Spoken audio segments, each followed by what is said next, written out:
संजीवनी health मंत्रा। बचपन में हम सभी ने जरूर सुना होगा, early to bed and early to rise makes a man healthy wealthy and wise. नमस्कार दोस्तों, मैं डॉक्टर राजेश त्रिपाठी स्वागत करता हूं आप सभी का अपने स्वास्थ्य संबंधी कार्यक्रम संजीवनी में। तो दोस्तों, आज हम जिस बीमारी की चर्चा करने जा रहे हैं उस पर कुछ लोग बात करने से भी कतराते हैं, या ये कहें कि उस बीमारी का नाम सुनते ही हमारे जहन में एक भयावह तस्वीर उभर आती है। जी हाँ, एड्स यानी एक्वायर्ड इम्यूनो डिफिशियंसी सिंड्रोम, जो बड़ी तेजी से पूरे विश्व में अपना पांव पसार रही है, या ये कहें कि अब ये एक महामारी का रूप लेती जा रही है। दोस्तों, जहां एक तरफ हम अपने परिवार के लिए तमाम खुशियां जुटाने में लगे हुए हैं, वहीं दूसरी ओर हमें एड्स जैसी घातक बीमारी से भी दो चार होना पड़ रहा है। एक एड्स के पेशेंट के जहन में हजारों तरह के सवाल होते हैं। क्या है एड्स? कहाँ है इसका इलाज? कैसे होगा इलाज? और किस चिकित्सा पद्धति में है इसका पूर्ण निदान? इन्हीं सब सवालों के जवाब जानने के लिए हम आपको मिलवाएंगे एलोपैथिक, होम्योपैथिक और आयुर्वेदिक चिकित्सा विशेषज्ञों से, और उनसे जानने की कोशिश करेंगे कि एड्स क्या है, कैसे होता है और इसका इलाज क्या है। लेकिन उससे पहले आइए हम देखते हैं एड्स के होने के कारण और उस पर आधारित एक रिपोर्ट।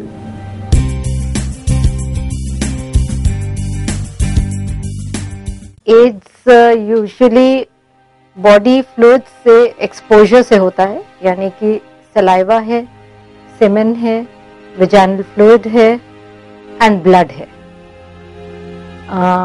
ट्रांसमिशन के लिए या तो सेक्सुअल कांटेक्ट या ब्लड ट्रांसफ्यूजन, या फिर डायरेक्ट वुंड से, अगर हेल्थ वर्कर्स इन्फेक्टेड वुंड से करते हैं, अगर खिलवाड़ कर रहे हैं एंड उसका वायरस, डायरेक्ट वायरस उसमें है, तो उससे ट्रांसफ्यूजन हो जाता है। इसके अलावा जो ड्रग्स लेते हैं वो नीडल कंटामिनेटेड या उससे HIV वायरस से, HIV वायरस वाली नीडल से अपने आप को इंजेक्ट कर लेते हैं, तो ऐसे लोगों में भी HIV के होने की संभावना होती है, HIV वायरस होने की संभावना होती है। इस बीमारी के जो मुख्य कारण हैं, ये जैसे कि आपने संक्रमित व्यक्ति के साथ असुरक्षित यौन संबंध बनाया हो, और जैसे कोई ऑपरेशन हो रहा है आपका, और उस ऑपरेशन में जो इंस्ट्रूमेंट यूज किए जा रहे हैं वो इंस्ट्रूमेंट संक्रमित व्यक्ति के हैं, यानी उसको अच्छी तरह से स्टरलाइज नहीं किया गया है, बॉयल नहीं किया गया है, ऐसे इंस्ट्रूमेंट से आपका ऑपरेशन कर दिया गया, तो आपको ऐसा संक्रमण होने के चांसेस रहते हैं आगे। या फिर जैसे आप किसी बीमारी में कहीं पे ऐसा इंजेक्शन लगवा लेते हैं जो कि पूरी तरह से बॉयल नहीं हो, या डिस्पोजेबल सिरिंज नहीं यूज की गई हो, या इन्फेक्टेड व्यक्ति को लगाने के बाद आपको लगा दी गई हो, तो ऐसी कंडीशन में आपको ये वायरस जो है आपके शरीर में आ सकता है। या माँ है वो HIV संक्रमित है, उससे उसके बच्चे को भी ये संक्रमण होने के चांसेस रहते हैं। एड्स का कारण HIV नामक वायरस का शरीर में इन्फेक्शन हो जाना है, कि जब हमारे शरीर में HIV नामक वायरस का इन्फेक्शन हो जाता है तो हमारे शरीर की प्रतिरोधक क्षमता धीरे धीरे पूरी तरह खत्म हो जाती है, और जब खत्म हो जाती है प्रतिरोधक क्षमता, तो शरीर में किसी भी तरीके का रोग, निमोनिया है, TB है, इसकी वजह से हमारी मृत्यु हो जाती है। यहाँ पे बहुत कंफ्यूजन है, लोग HIV इन्फेक्शन को ही एड्स मान लेते हैं। ये गलत है। HIV इन्फेक्शन होने से एड्स हो सकता है, लेकिन एड्स तभी होगा जब आपका शारीरिक क्षमता खत्म हो गई है, और एड्स से कोई नहीं मरता। एड्स हो जाने पे, इम्यूनिटी खत्म हो जाने पे, आपके शरीर की क्षमता ही किसी कीटाणु को मारने के लिए रह जाती है। इसलिए जो भी आता है वो आक्रमण करके आपको मार डालता है। वो कुछ और तरीके का कोई कारण होगा जिसकी वजह से एड्स होने पर आपकी मृत्यु हो जाएगी। तो इसलिए एड्स को समझना बहुत जरूरी है।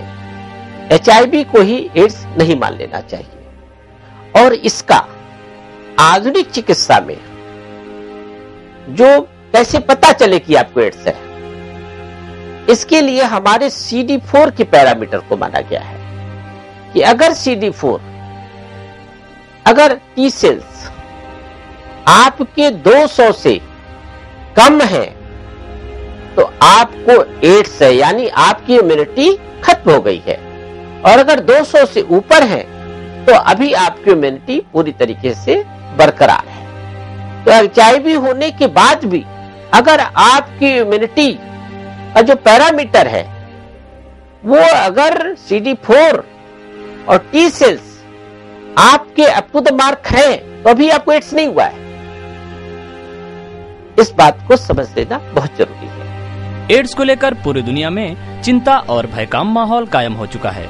HIV एड्स की रोकथाम के लिए किए जा रहे तमाम अभियानों के बावजूद यह बीमारी लगातार अपने पैर पसार रही है। WHO की रिपोर्ट के मुताबिक दुनिया भर में एड्स के मरीजों की संख्या तकरीबन 3.5 करोड़ तक पहुंच चुकी है, जिनमें 21 लाख बच्चे हैं। हाल ही में जारी की गई ताज़ा रिपोर्ट के अनुसार HIV से प्रतिदिन लगभग 7,000 लोग संक्रमित हो रहे हैं। यही नहीं, तकरीबन 6,000 लोग एड्स के कारण मौत को गले लगा रहे हैं। अगर बात भारत की करें तो देश भर में तकरीबन 25 लाख लोग HIV एड्स से संक्रमित हैं, जिनमें HIV एड्स से संक्रमित बच्चों की संख्या लगभग 53,000 तक पहुंच चुकी है। अगर एड्स से प्रभावित राज्यों की ओर नजर डालें तो दक्षिण में तमिलनाडु, आंध्र प्रदेश, कर्नाटक व पश्चिम में महाराष्ट्र तथा पूर्वोत्तर में नागालैंड व मणिपुर में सबसे ज्यादा संख्या में HIV के मरीज हैं।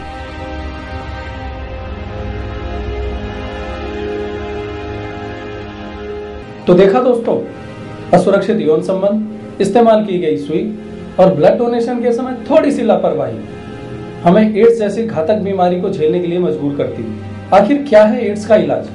आपके इन्हीं प्रश्नों का जवाब जानने के लिए हम चलते हैं मॉडर्न मेडिकल सिस्टम यानी एलोपैथी की ओर।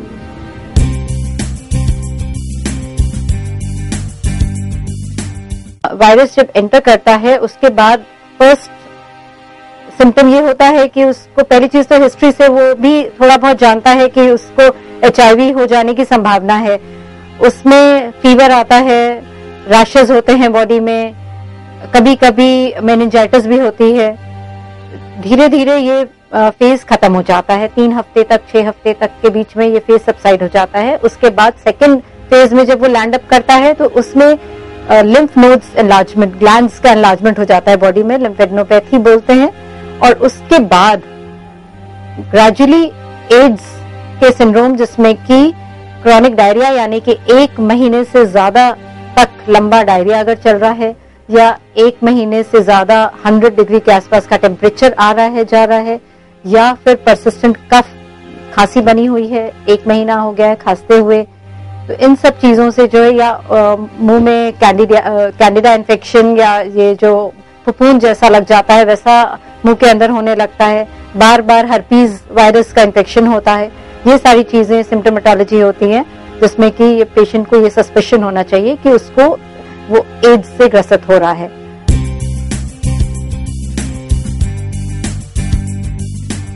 अब तो बहुत अच्छी मेडिसिन आ गई हैं। बेसिकली इसमें एंटी रेट्रोवायरस थेरेपीज होती हैं, जिसको कि पेशेंट को एक सिंगल कॉम्बिनेशन में या डबल कॉम्बिनेशन में, या बीमारी की सिवियरिटी पर डिपेंड करता है कि 3 कॉम्बिनेशन में खाना है, उस टाइप के कॉम्बिनेशंस पे ये दवाइयां दी जाती हैं। और पेशेंट का कुछ ब्लड टेस्ट होते रहते हैं जिससे कि वो मॉनिटर होता रहता है उसके लेवल्स को देखते हुए कि थेरेपी जो है वो कब तक देनी है और कौन कौन सी देनी है।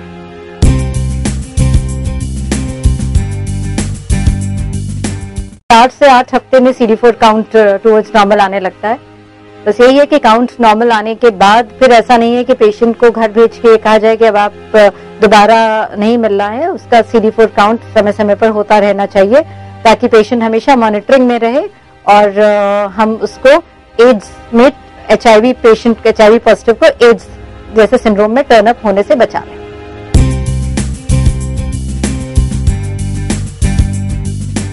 HIV पॉजिटिव को एड्स न होने पाए इसके लिए पेशेंट को उसका CD4 काउंट और PCR एक टेस्ट होता है जो कि हम लोग ब्लड से कराते हैं। इन दोनों के लेवल्स को कंटिन्यूसली मॉनिटर किया जाता है।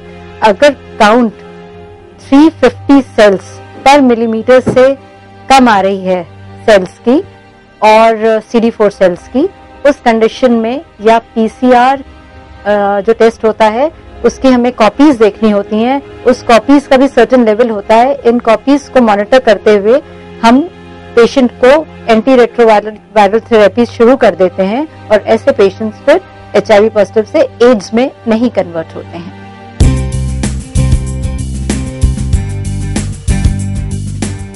सब ठीक है, कोई बीमारी जो है वो लाइलाज नहीं है। उसके लिए ये नहीं मान के चलना चाहिए कि हम जो है बस अब उस स्थिति में आ गए हैं कि अब हम इस रोग को छुपा लें और किसी डॉक्टर से कंसल्ट ना करें, इसका डिस्कशन ना करें। This disease is now treatable and one should come forward and take treatment and live a healthy life. तो दर्शकों, अभी हमने देखा कि एड्स का इलाज एलोपैथिक चिकित्सा पद्धति में किस तरह से किया जाता है। साथियों, अब हम आपको ले चलते हैं होम्योपैथिक चिकित्सा की ओर। हाँ, जिसके बारे में ये जरूर कहा जाता है कि ये चमत्कारिक गुणों से युक्त है। तो साथियों, आइए हम जानने की कोशिश करें एड्स का इलाज होम्योपैथिक चिकित्सा पद्धति में।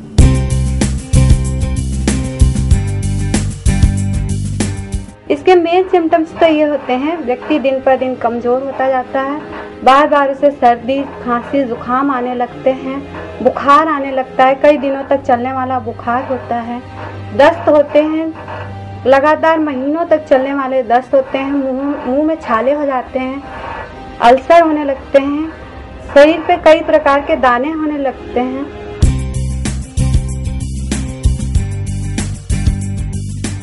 इसमें मेन जो 3 तरह से हम लोग इलाज करते हैं पेशेंट का। एक न्यूट्रिशनल बेस पे, इसमें व्यक्ति को अच्छे से अच्छा खाना देना, न्यूट्रिशनल खाना खाए जिससे उसकी जो न्यूट्रिशन से प्रतिरोधक क्षमता जो कम हो गई है उसको बढ़ाया जा सके। दूसरा जो है मोरल रेस्पेक्ट। अगर जो समाज में अगर किसी को पता चल जाता है कि व्यक्ति एड्स से पीड़ित है या वो खुद भी जान जाता है कि वो एड्स से पीड़ित है, तो उसके अंदर जो है डिप्रेशन बहुत ज़्यादा आ जाता है और जो समाज के लोगों का उसके प्रति व्यवहार है वो बहुत उसको निराश करने वाला होता है। इसलिए हम उसे मोरल सपोर्ट देते हैं कि हाँ भाई, ये बहुत बड़ी बीमारी नहीं है, हवा नहीं है, इसको रोका जा सकता है, इसको हम लोग ठीक कर सकते हैं, आपको समाज का हिस्सा है, समाज से अलग नहीं है। तीसरा जो प्लेन आता है हमारा बीमारियों का, इसमें सबसे हम लोग सिम्टोमेटिक ट्रीटमेंट देते हैं, मियाज़मेटिक ट्रीटमेंट देते हैं और कंस्टिट्यूशन बेसिस पे मेडिसिन दी जाती है और मेडिसिन देने के बाद जो है जो रिजल्ट आ रहा है वो बहुत अच्छा है।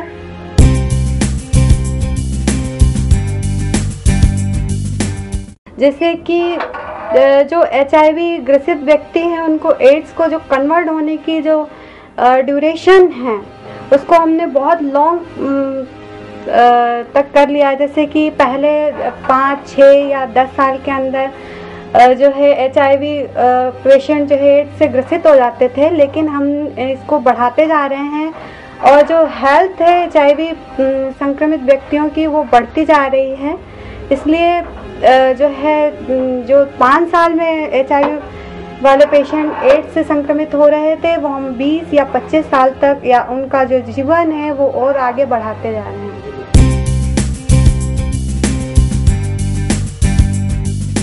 अगर पेशेंट अच्छा खाना पीना ले रहा है, दवाइयाँ ठीक से ले रहा है, खुश है और उसके आसपास का माहौल अच्छा है, उसको सपोर्ट करने वाला है, तो ये रिजल्ट बहुत अच्छा मिलता है। और दिन मतलब गिन के नहीं बता सकते हैं, लेकिन जल्द से जल्द उसे इम्प्रूवमेंट मिलता है।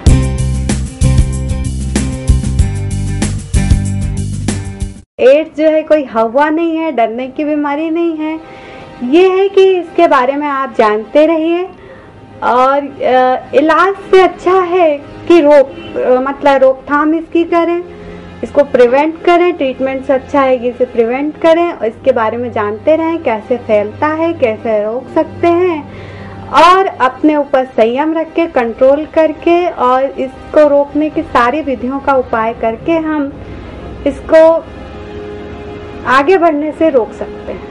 तो दर्शकों, अभी तक हमने देखा मॉडर्न मेडिकल सिस्टम यानी एलोपैथी, और होम्योपैथी में एड्स का इलाज। अब हम आपको लेकर चलते हैं एक ऐसी चिकित्सा विधा की ओर जिसका आधार है वात, पित्त, कफ। जी हाँ दर्शकों, आपने बिल्कुल सही समझा, आयुर्वेदिक चिकित्सा पद्धति। अब हम आपको एड्स का इलाज आयुर्वेदिक चिकित्सा पद्धति में किस तरह से होता है ये दिखाते हैं। आइए चलिए।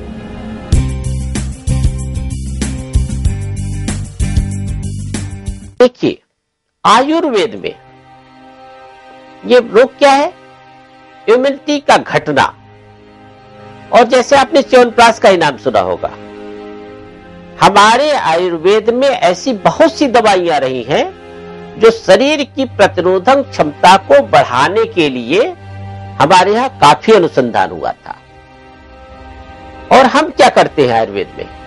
हम शरीर के प्रतिरोधक क्षमता को इतना बढ़ा देते हैं कि HIV का इन्फेक्शन होने के बावजूद भी वो HIV आपके शरीर को कहीं कोई हार्म नहीं कर पाता।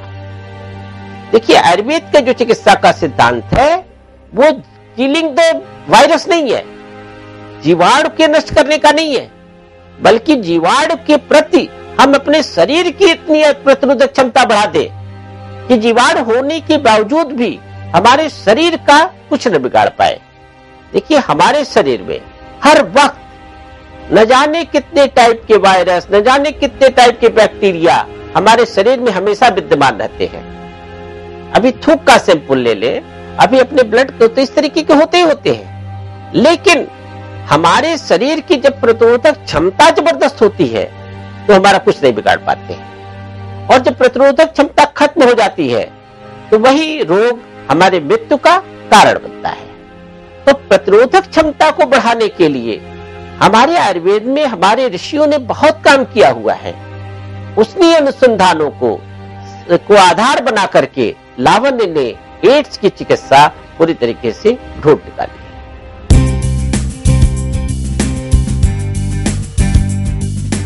कि किसी भी HIV पॉजिटिव आदमी को एड्स नहीं होगा क्योंकि हम उसकी प्रतिरोधक क्षमता को इतना बढ़ा देंगे कि HIV कीटाणु उसके शरीर को प्रभावित करने में, डैमेज करने में पूरी तरीके से असफल साबित होता है।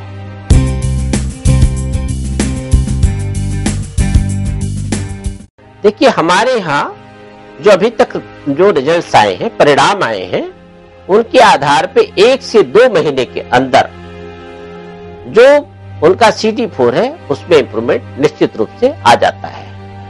हमारे यहाँ ट्रीटमेंट में अभी तक जो रिजल्ट पाए गए हैं उनमें 1 से 2 महीने में CD4 उनका काउंट इंप्रूव कर जाता